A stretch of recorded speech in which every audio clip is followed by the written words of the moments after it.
This is Tom from NerdRemix, and on the phone I have Devanny Pinn. How you doing tonight? Hello, Tom. Thanks for having me on here.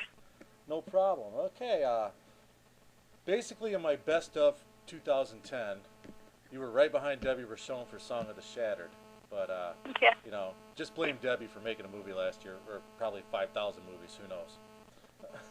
No, Debbie's fantastic. I actually watched Color from the Dark recently, and she's phenomenal in it. She's just so amazing. I actually use her performance as inspiration in my own, so it's kind of funny that that you acknowledge both of us. And obviously, I'm a huge fan of hers and all her work, so it was a huge honor to be listed right underneath her. Yeah, in Song of the Shattered, I liked it because you didn't know right off the bat that you were going to go crazy. Thank you. I like mean, to keep it a secret. You knew something was going to happen, but you didn't know exactly what. It was kind of a slow build. It was a lot of fun. We kind of wanted to do a film that would showcase various actors in the genre and their acting ability, because I think that while there are a lot of interesting plots and twists, and you expect to have fun when you're watching a horror film, but it's not always noticed that the acting is good. And unfortunately, films like Color from the Dark obviously showcase talent like Debbie Rochon, but there's just not as many showing that, hey, we're out there too, and we take what we're doing seriously. So that was kind of the meaning behind Song of the Shattered.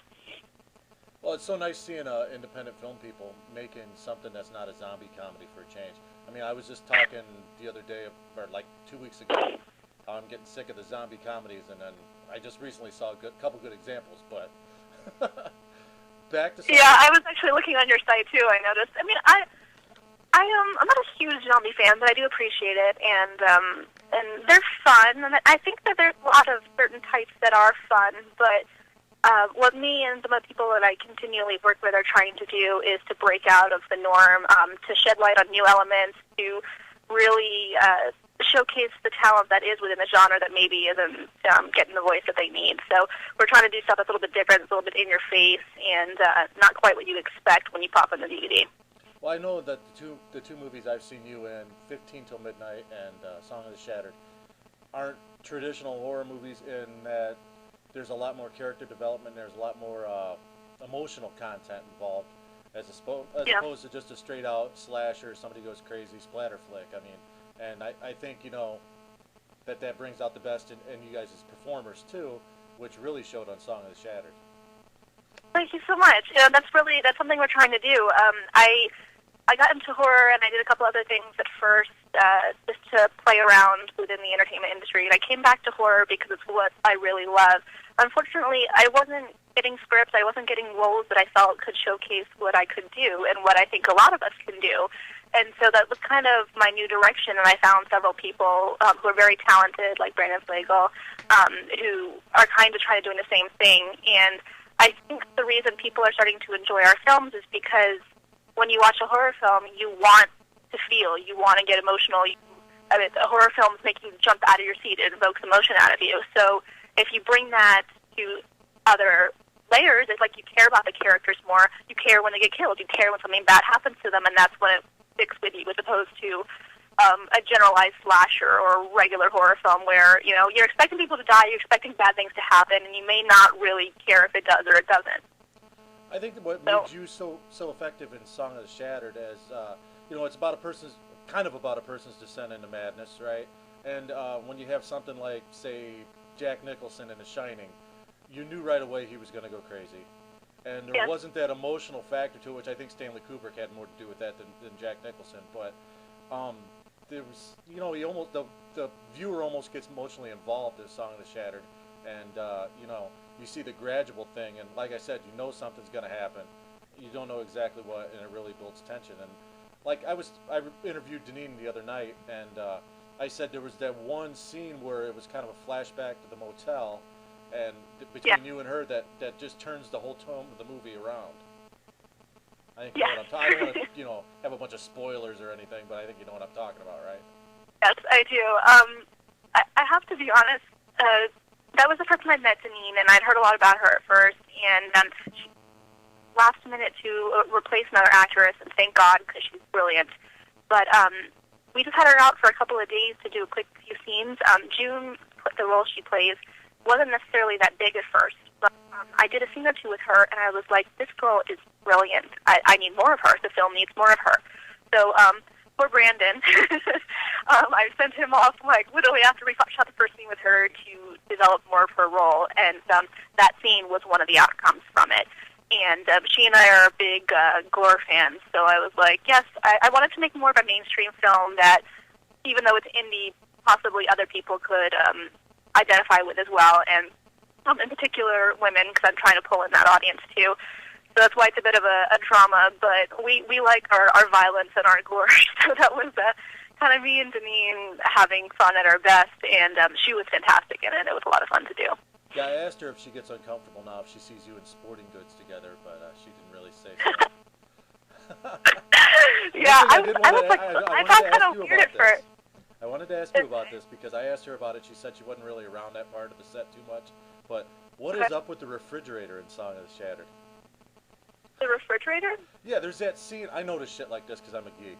But okay. There's a scene with you and Tara and Brandon at the kitchen table or whatever. And you look off in the distance and the refrigerator's sitting there and it looks like somebody took the baseball bat to the fridge. It's like beat to shit. Oh, really? You know what? I didn't even notice that. I'm going to have to go back and look. It was a very stressful set, so I don't doubt if the fridge got a cameo in there somewhere. But, no, I didn't even notice anything. I don't know why I noticed stuff like that, but I did. A lot of stuff kind of got... We're very, we were shooting it, a lot of things in the house got destroyed, kind of because I like to go crazy with the bat. But I didn't notice that, so I'm going to go back and watch it now. So anyway, you got a lot of other stuff coming out. I don't want to just dwell on Song of the Shattered, but Vivid, from what I've seen of it, you're going to knock that one out of the park too, no pun intended. Thank you. What's the story on that? Have you guys wrapped on that? Vivid, yes. We actually just wrapped about a week ago, and I'm not sure yet, but it possibly could be all of our best project yet. The footage is just amazing. The story is very different than anything you're going to see.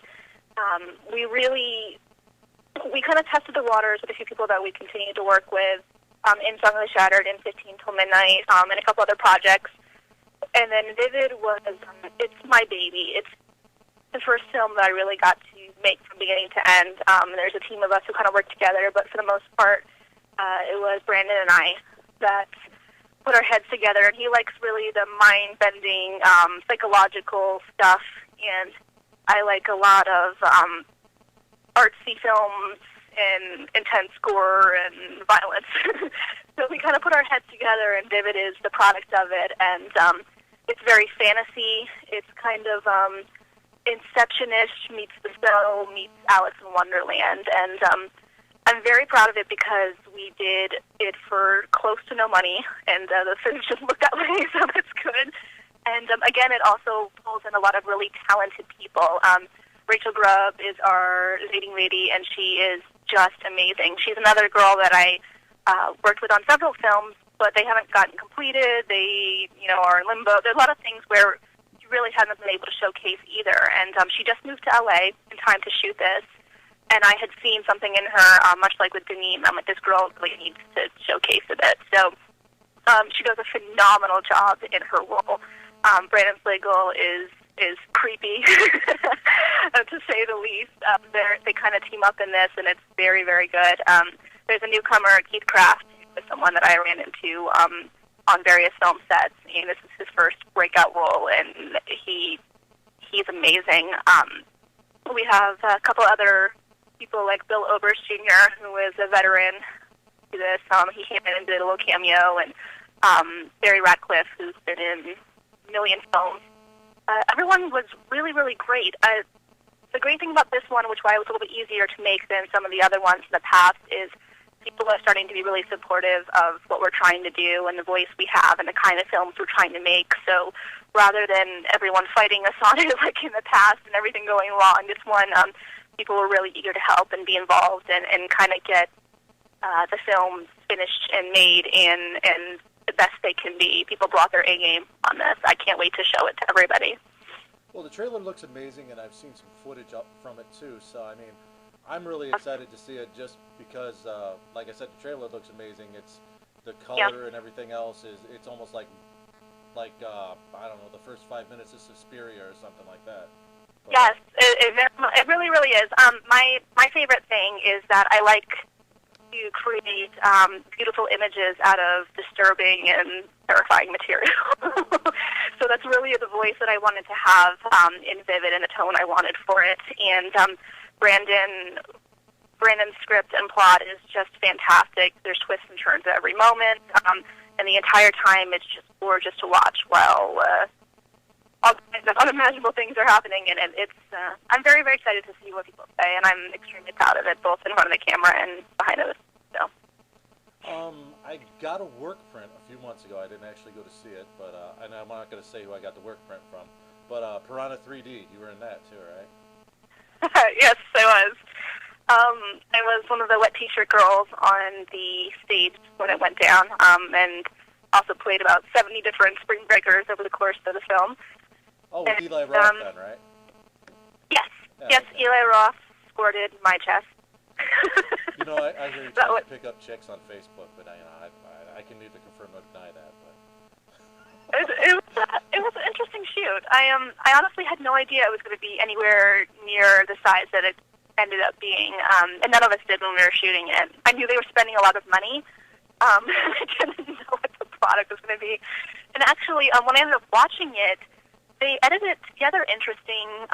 The scene was supposed to be the finale of the film, and when I watched it, it ended up the massacre was right there in the middle.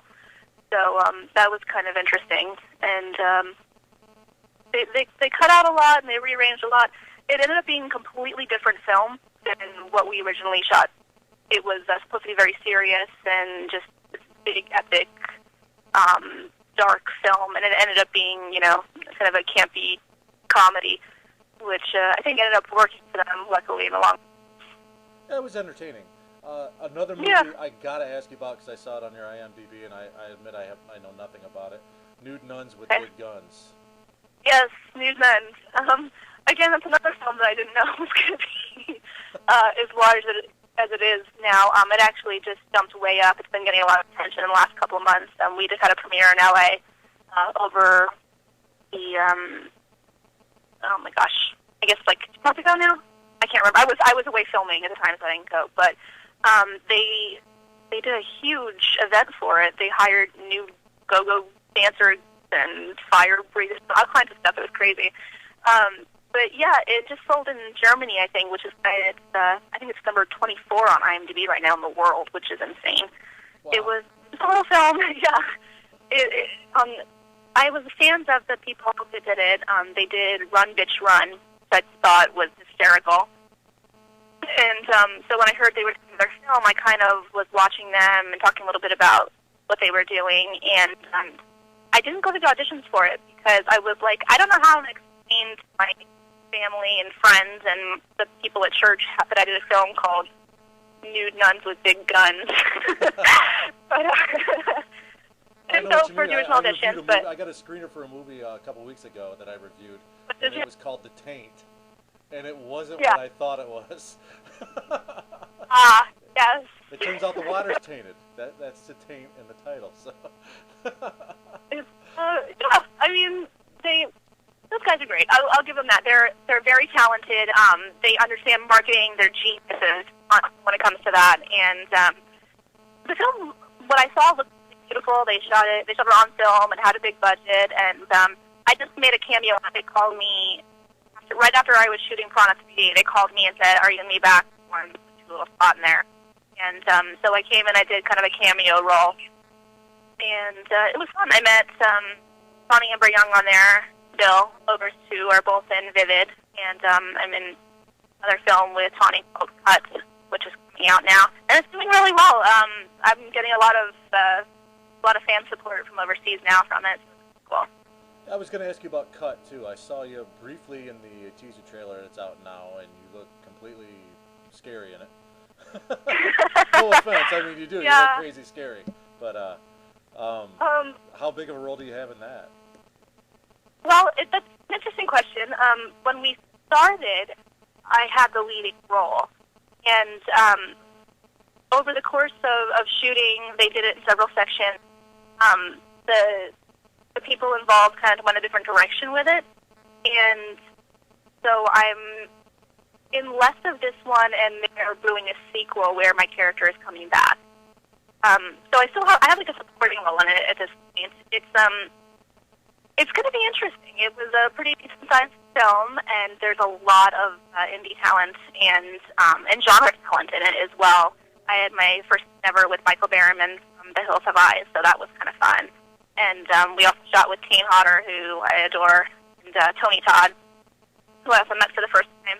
And Joe Hollow and Wolfgang Meyer directed it. I've worked with both of them. Wolfgang directed 15 Till Midnight, and Joe directed Diary of Death and part of Bad Girls Burn in Hell, which was my first film. And I loved it. I love my character. He's a complete nutcase, if you didn't get that from from some of the photos. And I really went to town with it. It was risky. I didn't know if they were going to like what I did, but the director actually just wrote me yesterday and said he was going through the footage and said that he just loved the way it turned out. So I'm excited for people to see that as well. Another movie I wanted to ask you about, I interviewed the director probably about 6 months ago, and I just talked to him again last week about a new project he's got out. But 12/24, do you know when that's coming out? I don't. I actually would love to know. I think I'm the only person who hasn't seen it yet. Anthony I said shot it's that close, but he years won't say how ago. close. I'm sorry? Anthony said it's close, but he won't say how close. Yeah, he told me it was close to. I love Anthony. He's hysterical. He gave me, that was the second film I think I did ever, and he flew me out to Pittsburgh to do it. I came out right before Tiffany Shepis, and so I was kind of a different part of the whole rest of the film. So I haven't seen any of the other stuff, and unfortunately I couldn't make it. They had a premiere last year, but I was shooting something else, so I couldn't go. But he assured me that it's coming out soon. I was hoping it was going to be this year for Christmas. So if you get a screener, let me know. I'd love to see it. Oh, absolutely. Anyway, I'll let you go. Thanks a lot for doing the interview. And what New Year's resolution do you plan on breaking next week? Well, I was going to lose 10 pounds for New Year's, but then I decided I liked pot too much, and so instead I've decided for 2011 I'm going to do my directing debut. Oh, okay. Yes, so I'll give you details not, of course, because we love you over there, and thank you so much for having me on. Oh, no problem, and thank you so much for the great performances you did in 2010, and I'm looking forward to seeing more of you in 2011. Thank you so much. All right, Bye-bye. Thank you. Take care. Bye-bye.